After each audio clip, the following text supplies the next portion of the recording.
appropriate movement techniques employed by a sniper are determined by the available concealment on the route he intends to use. When the available concealment is taller than his body, then he can walk almost erect, but tactically.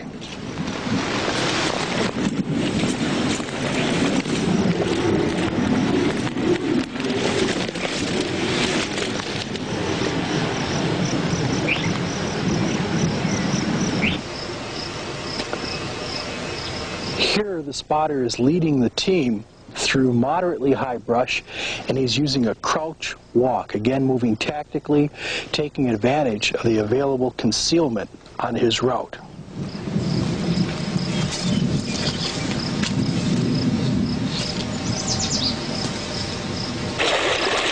And when he encounters waist-high brush, he has to again modify his movement technique so as to remain invisible. In this case, he's going to the high crawl.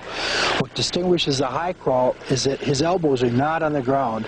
He's walking on hands and knees.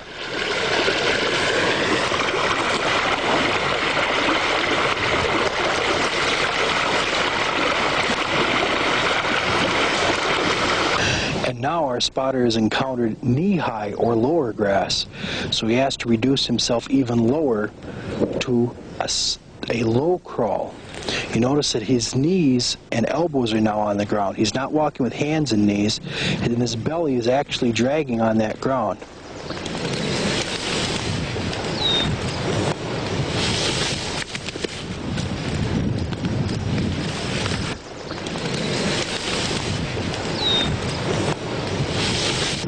The lowest and slowest movement technique of all is called the sniper crawl, in which the sniper's belly, his back, his head, everything is pressed as low and tight to the ground as possible because available cover and concealment are so slight, and his only mode of propulsion is pushing with his feet and pulling with his fingers.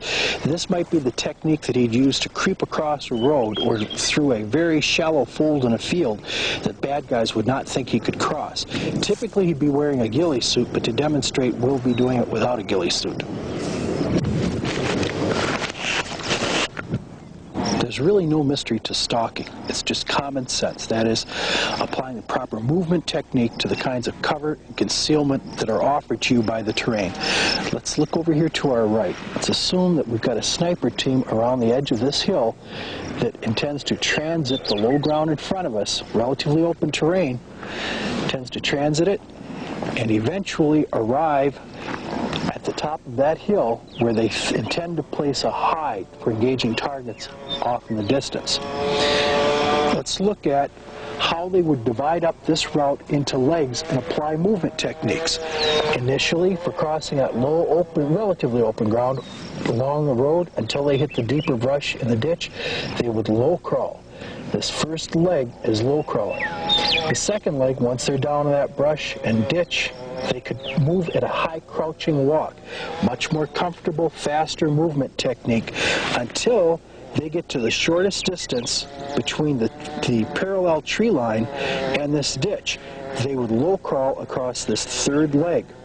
Once they're in that cover and concealment of the tree line, however, they can go back to a crouching walk and very quickly go to the point in that tree line closest to the base of that hillside or cliff, and again, they would low crawl across that relatively open ground, merely matching common sense to the opportunities that are before them. A hide is a position from which a sniper engages targets. Usually it's a temporary position. A sniper is looking for concealment and cover. But the first criteria that a sniper uses in selecting where that hide will be is whether or not he can engage targets within the sector he wishes to. Look at this expanse before us. Between the roads and trails out there, there are probably a good number of likely locations that we would detect targets. But let us say we went with a cover and concealment of that lone tree. Sure, there's some shadow there, there'd be some ballistic protection, it's in low ground, you've got tree trunks, you've got foliage, but it is so conspicuous that I guarantee you, anyone who takes a shot from anywhere in that general area instantly will counter fire, they'll maneuver against you, they'll try to call suppressing fire. Instead, looking in the opposite direction, still about the same distance from our sector, are many trees, many opportunities, confusion. When a bad guy hears a shot from this general area, he will not be able to pinpoint the sniper's location. And now we take into consideration another important criteria, and that is having an escape route. After taking perhaps 2 or 3 shots, that sniper team can low crawl through the heavy brush along the base of that finger, go over a short saddle, then they've got continuous ballistic protection to their front.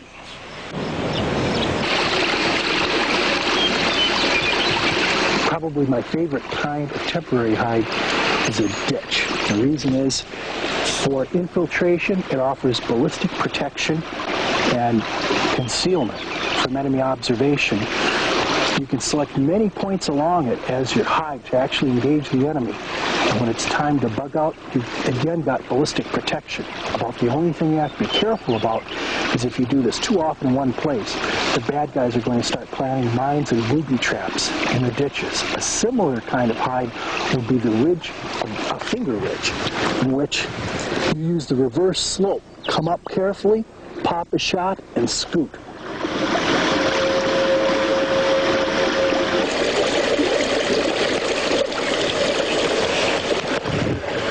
How many rounds should a sniper fire during an engagement? That's long been a source of contention and barroom arguments amongst snipers, and there are no clear, fast rules. But think about this. The very first shot you fire may very well be the only one you'll have against an unalert enemy. It has to be against the most valuable target within your field of view, because after that first shot, the bad guys have all disappeared into cover concealment. They may even be returning your fire. The second shot gets iffy. You might have a valuable target out there that's worthy of it. But a third shot, they're all alert, they're waiting. And they know such things as crack, bang as well. So that third shot is probably the max. It might even be dangerous. But just as there seem to be steadfast rules for many things, there are also exceptions. The biggest exception I can think of is a 5-day engagement during the Vietnam War by a gentleman really worthy of the term, the ultimate sniper, Gunnery Sergeant Carlos Hathcock. Let's talk about that 5-day engagement. Well, no, that was doozy. They just had the misfortune of coming up against us. And it was a whole company. The whole company, North Vietnamese, brand spanking new. Uniforms were new and everything. And they had no communications, which is a mark in our favor. They had no support.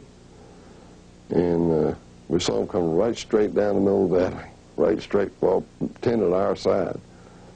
And I dumped the officer in front.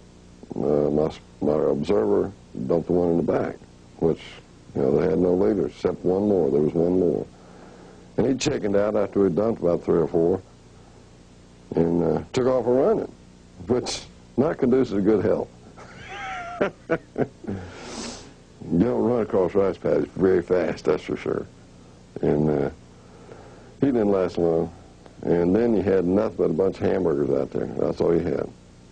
And nobody in charge. And they were young, hard-charging go-getters, and Ho Chi Minh's big boys, I guess. And so it went on and on and on and on. And I had on-call artillery at all times, when I was that far away. I called on call that night for flares, and they kept on going all night long. And I heard tell that later, afterwards, and I heard years afterwards, that the cannoneers were fighting against one another to shoot this sucker. And that's camaraderie. You know, you got to have help. You got to have help. The decision I made was because they had no leaders, and they were just milling around, nobody in charge, so to speak. And so I made a decision after 3 shots. After 3 shots, we had fired 3. That's when the sniper leaves. 3 shots and you're gone. And they wasn't going nowhere. So there was no reason for us to go anywhere either, I thought.